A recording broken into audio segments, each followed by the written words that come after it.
want to mark Datamatics as a stock and see what that is doing. Yesterday nudged the 52-week high number. Datamatics will come up on your screen. 144 it was yesterday. Today, just a bit of a pullback. But the question is, what's happening with the company? There are some interesting bulk deals that have happened. The stock is trading very, very well. The volumes are fine. Rahul Kanodia, he's Vice Chairman and Chief Executive Officer of Datamatics. He joins us right now on the show. Great having you, Rahul. Thanks so much for joining in. You know, I was trying to figure out what's happened. Do the numbers tell a story, or is it the future which is telling a story? There are some interesting bulk deals that have happened. I tried to look at your numbers, and the one thing that stood out over the last 3 years was the operational efficiency that you've shown in H1. Otherwise, the top line has kind of remained constant as well. Can you tell us more about Datamatics and what's really happening with the company? Sure. I think it's more about the future. If you see the last 5 years, we've had a CAGR of about 24%. Our EBITDA, though, has improved better. It's over 5 years, it's improved about 36%. And there's really now, in terms of what lies ahead, in terms of the whole digital spread that we have around mobility, around robotics, around analytics, around smart systems.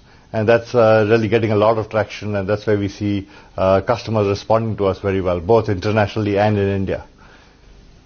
So if you look at Datamatics, we are divided into 4 quadrants, or 4 smart quadrants. Sorry. No, please carry on. And just tell us, since you mentioned it's about the future, tell us about the 4 quadrants, if you can, succinctly, and then what's the outlook for the next couple of years? Sure. So one of them is all around smart systems, where we build systems that are smart, intelligent. They have artificial intelligence built into them. They have fuzzy logic. They kind of mimic the human mind and take micro decisions by themselves. The second quadrant is around smart devices and smart solutions. So this is where IoT and mobility and all of these things come in, where you have devices talking to each other, and they are much smarter than they were in the past. The next one is around smart processes, around BPM. That's where robotics fits in very well. And we've got a lot of traction coming around robotics. And the last one is around smart data, where you have a lot of data analytics coming in. And all of these work together to really, when your system takes micro decisions, it's looking at historical data, it's looking at patterns, it's detecting patterns, and then taking decisions. So that's where the analytics fits into the smart system. And around all of these 4 that come together, to the center of our focus is really data to intelligence. So using data for intelligence and then delivering a solution to the customer. So around this is where we are getting a lot of traction. And built into this is the component of mobility, around analytics, around cloud, around data processing. So it's more about how we are getting traction in the market as far as customers are concerned, and therefore the potential for growth in the future. That's interesting, Rahul, because we were just talking about Infosys CEO Vishal Sikka's letters to his employees, and, he's emphasized on greater value creation. He's talked about importance of automation, warned against, lackadaisical, etc. as well. Where do you think the next leap of growth for Datamatics per se is going to come in from? Which geographies, what clients, what business model is going to work for you, and what really is the strategy Datamatics in 2017 from here? You see, the name Datamatics, it originates from data and automatic. So how do you automatically process data? And that's the genesis of the company. And today we are using a lot of intelligence and smartness in processing information.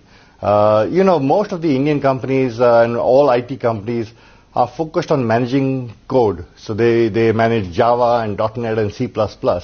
I think that era is over, and the next era is around managing data or managing information. And how do you pull different sources of information to make sense and therefore give the customer an insight into what is happening in the operation, what are the market trends, and then how do you capture those opportunities. So it's all around managing information more than managing source code. And that's where we see a huge growth coming in. It's all around the explosion of data. If you see the explosion of data, that's just phenomenal. The amount of data that is coming through everywhere, across your cell phones, across Facebook, LinkedIn, blogs that you go on, devices generating data. Today we are generating about 5 exabytes of data every day. That's a lot of 1 exabyte is 10 raised to the power of 18. So there's a lot of data being generated, and somebody needs to process this. And the more challenging one is when you have unstructured data, when you have paragraphs and text, whether it's on social media or documents or what have you. Interpreting that, understanding that, and then taking decisions on that is the complex one, and that's where we have made some good progress, and we've cracked that problem. So therefore our solutions are able to read unstructured information and make sense out of it, and therefore feed it into the customer. This is slightly different from data which is sitting in your databases, and that's very easy because that's structured, it's formatted, and you know what to do with it. And that's an area where we're getting a lot of traction and a lot of interest from our customers. That's interesting. So tell me a little bit more about your client profile, and who is it that you're catering to right now? Who are your biggest clients? Sure. The largest is in the BFSI sector, the banking, finance, and insurance.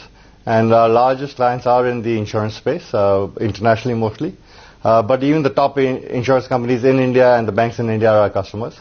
The second largest segment for us is the publishing sector. So BFSI is about 24% of our revenues. The publishing is about 23% of our revenues. Publishing is also very heavy with information and content, whether it's online, whether it's offline, whether it's print, or whatever you have.